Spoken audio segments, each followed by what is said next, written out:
be discussing the Philippine President from Ramon Magsaysay to Ferdinand Marcos Jr. In this discussion, we will look each president term and their major accomplishments that helped shape in our country. So let's begin from President Ramon Magsaysay in the year 1953 to 1957. He was known as the champion of the common man. He brought back the people's trust in the government by promoting honesty and simplicity in leadership.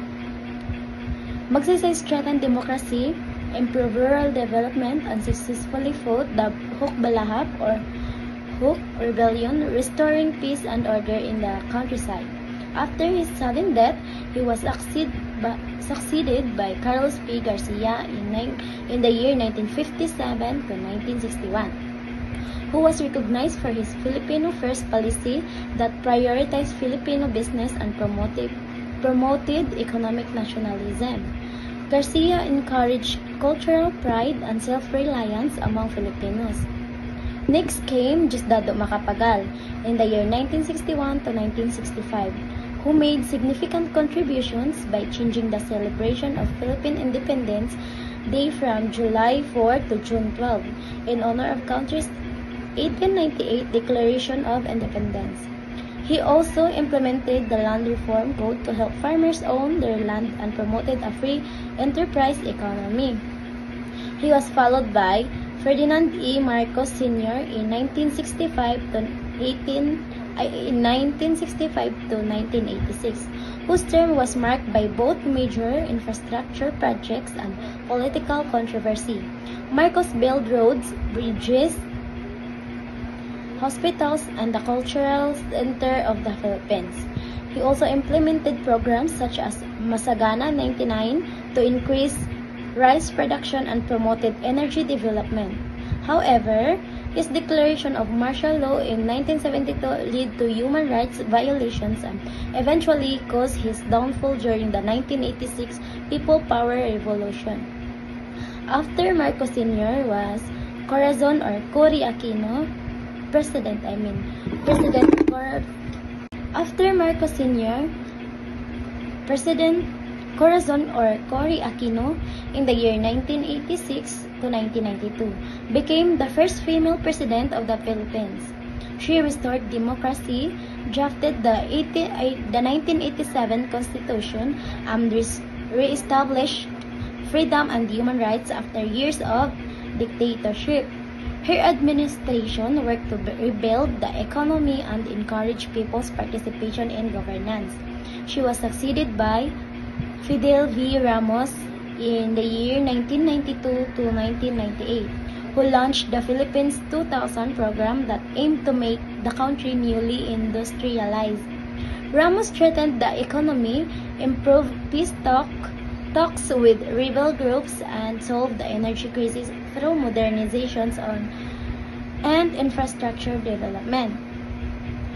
And President Joseph or Irap Estrada in the year 1998 to 2001 followed, focusing on programs for the poor under his slogan, Irap para sa mahirap.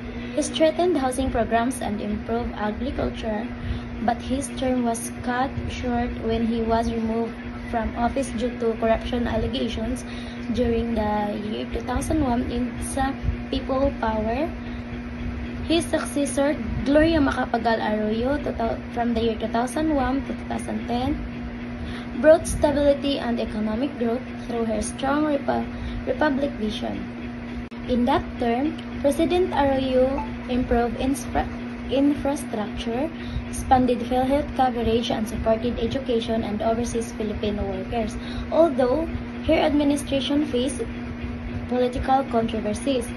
Then, Benigno Noynoy Aquino III in the year 2010 to 2016 who championed the Daang Matuwid or Straight Path policy that promoted good governance and transparency.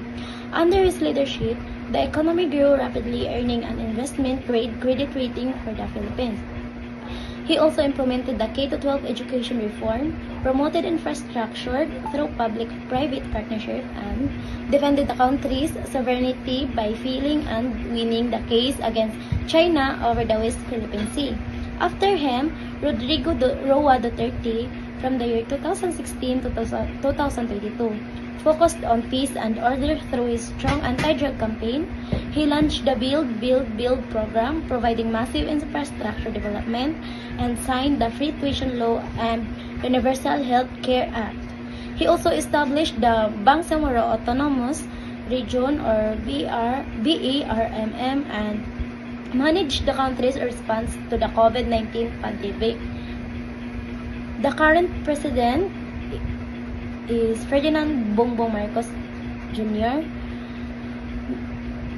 aims to continue his father's legacy while focusing on unity and recovery.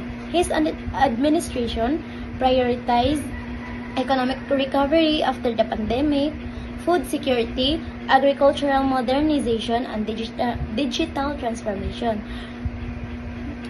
Marcos Jr. continues infrastructure projects under the Build Better More program and works to strengthen foreign relations, promote renewable energy, and modernize the country's economy. And that's all. Thank you.